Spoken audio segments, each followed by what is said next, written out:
In my last video, I spoke about my favourite little tidbit of behind-the-scenes drama under the flag of continuity and lore in regards to Star Trek. I also mentioned I'd cut some stuff out of that video for a better focus on what I wanted to talk about and a more positive vibe about a fun story and cute detail that I enjoy, and also so I didn't trigger too many fan outrage moments because sensitive topic continuity in Star Trek. Hello again, I am Blunty, so let's talk about that stuff that will have at least some of you starting sentences with, well, actually. So let's start with a big swing at one of the more obvious ones, holographic projectors.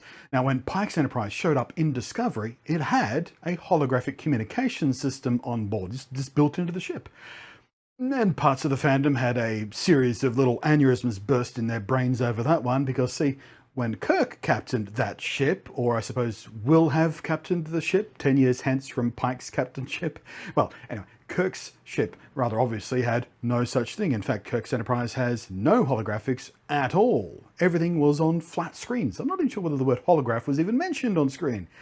They kind of retconned this when in Discovery the Enterprise was heavily damaged and the holographic systems were making timely repairs a huge pain in the ass. So Pike told the repair crew to just get rid of them, they're not essential, just fix the ship, and he never liked them anyway because people look like ghosts. So in Strange New Worlds we have an Enterprise that has been refurbished without the holographics being reinstalled. But in Strange New Worlds we also see holographics in recreational use. Pike has a fire in his quarters. Obviously, having a huge open flame in a sealed environment on a spaceship is super duper dumb and ludicrously dangerous. So while it is yet to be smacked with some on-screen exposition, I think it's safe to say that it is indeed a holographic fireplace. A real fire, aside from the obvious danger, serves no purpose anyway. You don't need it for light, you don't need it for heat, you don't need it for cooking. It's purely aesthetic. And we see in episode 1, Pike's cabin back on Earth is filled with all kinds of antique aesthetic touches. Telephone, for example, and they refer to a communicator as a telephone, just as a sort of sly little cutesy way as well. It's utterly useless. There's a rotary dial telephone, but he just likes it there because he likes it. Like any one of us probably has something useless but aesthetically pleasing for beauty or personal interest or nostalgia. I have a 40-year-old film camera on my shelf. It's behind the green screen. It's what I learned photography on. It's meaningful to me. Useless in today's, practicality terms, unless I wanted to sort of dive back in and shoot some film for the hell of it, which I do on occasion. Pike probably doesn't make too many calls on the rotary phone, but that's neither here nor there. So, the holographic fire is a style choice because most people find staring into fire and its soft, warm, flickering light quite calming. And a captain of a deep space exploratory starship that gets in danger pretty much on a weekly basis probably needs a calming influence in his life. We also see in episode 3 two unnamed crew members using what I assume is a recreational holographic projector, likely for crew entertainment purposes, in their shared quarters, for watching movies or playing games in their off hours or whatever else you can imagine using a projector like that for. Now, here's the sticking point. While the budget of the original series, much less the technical practicalities of TV production and special effects in the 60s, kind of made such holographic technologies prohibitive to show on screen. Too difficult, too long, too expensive. In the animated series, though, that serves as a continuation of the live-action show after it got cancelled, without such limitations, because you can just draw any crazy-ass shit you like, they did indeed have holographics on board the Enterprise, even what would come to be known by the next-gen era as holodecks. Back then, it was referred to as the recreation room, but it was, in all ways as we know it, a holodeck. And the fan gotcha argument here is that Roddenberry himself is on record as saying he doesn't consider the animated series as canon, although the people who actually own and run Star Trek these days do, for the most part, even making references to it in the modern animated show. Callbacks and references and things and bits and pieces. And not just references, but like whole alien races have returned that were only ever in the original animated series, and now they're canon in modern shows. So there's that. And this one is going to stick in some people's craw, although it's yet to be seen on screen, in use, some behind-the-scenes promotional material before the show launched for Strange New World showed a tour of Captain Pike's quarters, pointing out that he, in his privilege, has not just a fully stocked wet bar, but his own personal replicator. Now that is a huge continuity gaffe. It is well established in several episodes of the original series that no such tech exists. They mention, in many episodes in fact, that they have to carry food stores. food concentrates, right down to how many years worth they're carrying in some episodes. Now that is something that would be a massive waste of space and cargo if replicators existed on that Enterprise, instead of the food synthesizers that are mentioned continually in the show. They reconstitute meals from the food concentrate materials, a very, very different technology than what the replicators use, which is an outgrowth of transporter technology. They turn pure energy into matter, constructed with the use of electronically stored patterns for like a roast chicken or a martini. It is also mentioned in the original series, they had a quartermaster on board. Kirk says, oh, let's go down to the quartermaster, because his whole job was to make and repair clothing for uniforms and disguises for more covert away missions. So when they had to go down in disguise, they went to the quartermaster, they got the disguises made. And that's a job that would be made absolutely redundant if replicators existed. So Pike's Enterprise having replicators, much less the captain having his own personal private one, fully a decade before Kirk's Enterprise didn't have them at all, is a pretty big continuity plop. Now, the showrunners of Strange New Worlds have said in interviews that they do want to respect canon, but only insofar as it doesn't wildly disrupt their storytelling efforts, which is fair enough depending on how far they stretch that. Trying to stay prisoner to stuff that was established 55 years ago in the original series, and even then, when it was new and still in the middle of being produced, would often contradict itself. Fact is, for the lore whores, which I mean affectionately, Star Trek canon didn't even start to be anything remotely solid or beholden to until Next Gen rolled up and started solidifying a bunch of stuff. In the original series, not even the star dates were consistent. They were just random numbers the writers smashed out on their typewriters whenever they needed to make a log entry.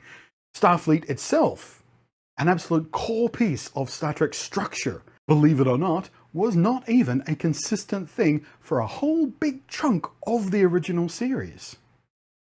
When referring to their organization and command structure, Kirk and crew would call it Galactic Command, Star Service, Space Central, Space Command, and Space Fleet Command in different episodes. There was no continuity, no consistency to their overseeing body.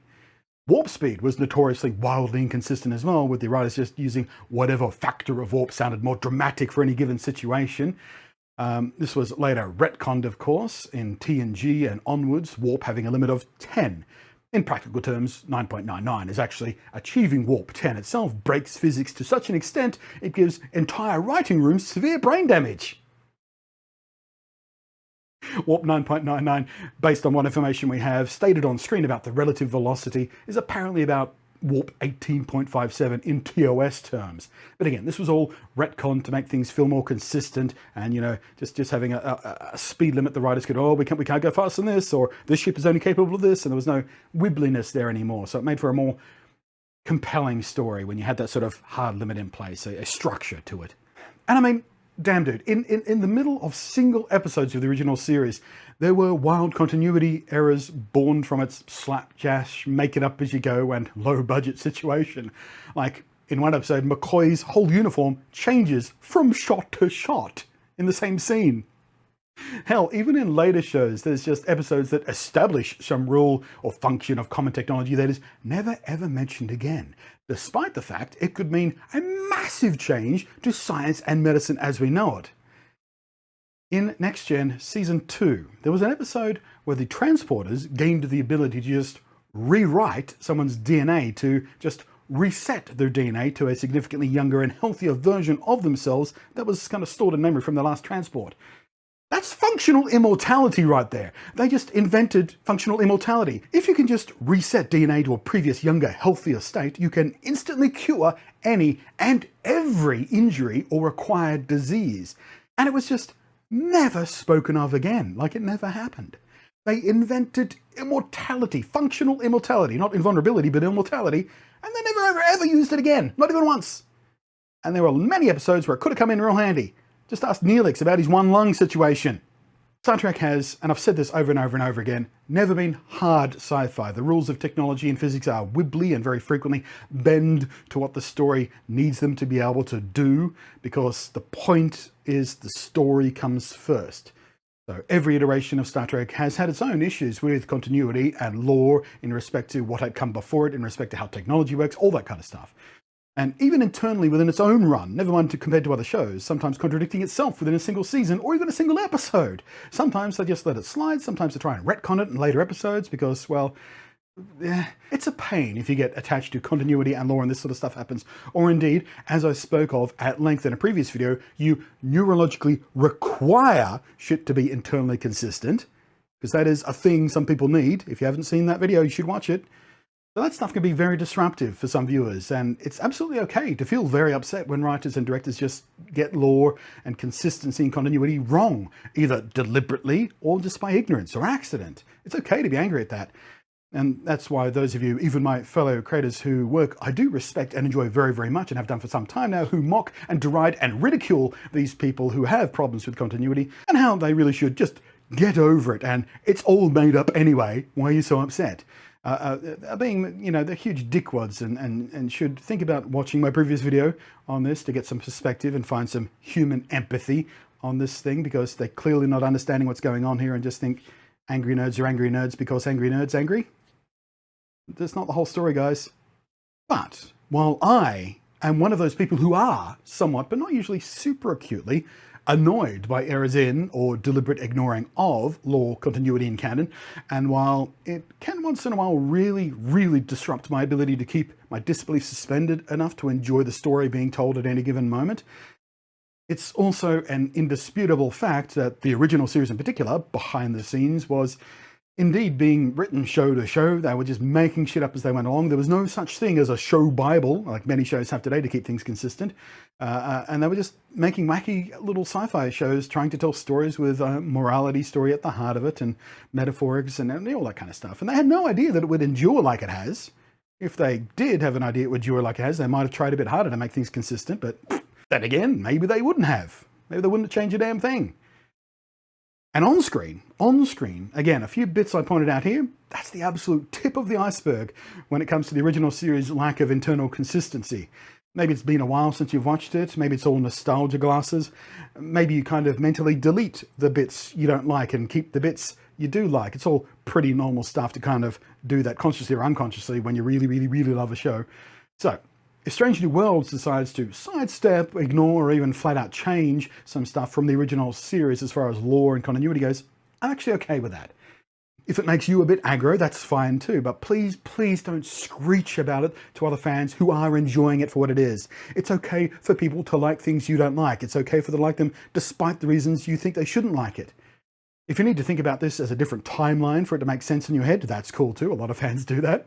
And when it comes to that aspect, and I did this with Discovery somewhat, I like to think about First Contact versus Enterprise for that one. See, in First Contact, the Borg went back in time to mess with humanity's first warp drive and are meeting the Vulcans and stuff like that. Picard and crew stepped in to make sure the important parts of the history unfolded like they were supposed to.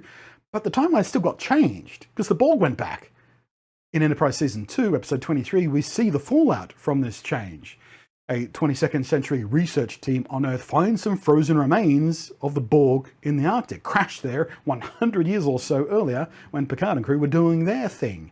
Now this research team accidentally activate these weird cybernetically enhanced aliens they've found and are assimilated themselves as fresh meat, and then they all zerp off into space, presumably leaving behind at least a little bit of their research to date, not to mention whatever other Borg entities and spaceship bits and pieces, debris and technology that are still remaining buried in the ice at the crash site. So it's not too hard to imagine that the people who turn up to find out why these researchers stopped reporting in or calling their families, well, they might find some of that research. They might find a few more artifacts, and in their study of these artifacts, advanced human technology a bit faster than it did in the original timeline, and that will set off a whole chain reaction of timeline changes. Subtle and not so subtle. And it's a theory a lot of Trekkies have been batting about for the last decade and a half or so since Enterprise, and it was revived in earnest when Discovery came to our screens and was so vastly divergent from the technology and the Starfleet that we were familiar with and expecting of that show, considering its place in history. In any case, you'd better strap in, because we already know they're messing with more TOS continuity already, like the Gorn having been referenced more than once already, and at least one crew member with more intimately traumatic dealings directly with the Gorn. And in episode 4, which hasn't aired yet as my recording of this, it's set to actually be about the Gorn encounter, apparently. And as we knew it, when Kirk's Enterprise encounters the Gorn, they're aboard a ship of unknown design. Starfleet doesn't know about them, or Space Command doesn't know about them, indicating the Gorn are completely or at least partially unknown to Starfleet, or perhaps the Gorn are aboard a stolen ship. It's nebulous there. But we see an earlier encounter in Enterprise too, although that was in the mirror universe, so very different timeline on that one. So maybe they're about to just explode continuity when it comes to the Gorn, or maybe they'll do it in a more subtle way, like how Enterprise again very carefully danced around their encounters with a similarly mysterious alien race we were only supposed to see on screen and in the flesh for the very first time in the original series in some truly, truly good episodes. I actually like how Enterprise did it though, that little sneaky sidestepping of the continuity issue.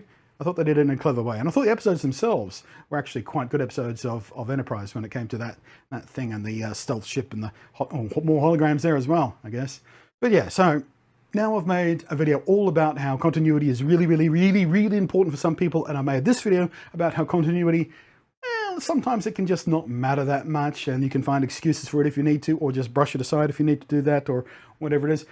But what do you reckon about all this? How do you come down on this? I know a lot of fans out there, a lot of long-time fans, are very concerned about the continuity issue with Strange New Worlds and what they're going to do, what they're not going to do, what they're allowed to show, what they're not allowed to show. But I think we can go in knowing that we should expect more of this kind of stuff, and it's okay as far as I'm concerned. Again, if you need to think about the alternate timeline thing because of the Borg and the Enterprise and things, you know, do it that way. But I think it's more important to try and enjoy the show on its own terms, which again can be difficult for some people when there's a lot of glaring errors in things we know to be true now suddenly aren't true, or true in a different way. But yeah, best efforts to enjoy the show for what it is, because I think the vast majority of fans out there are in fact enjoying what Strange New Worlds is doing.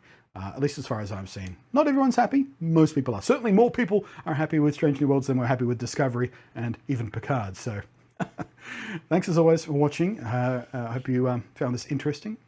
I am Blunty. I will catch you next time. And as always, thank you very much to the patrons scrolling above there whose abundant support I value very, very much. Live long and prosper. I should make that a habit at the end of my Star Trek videos. Too hokey? I don't care.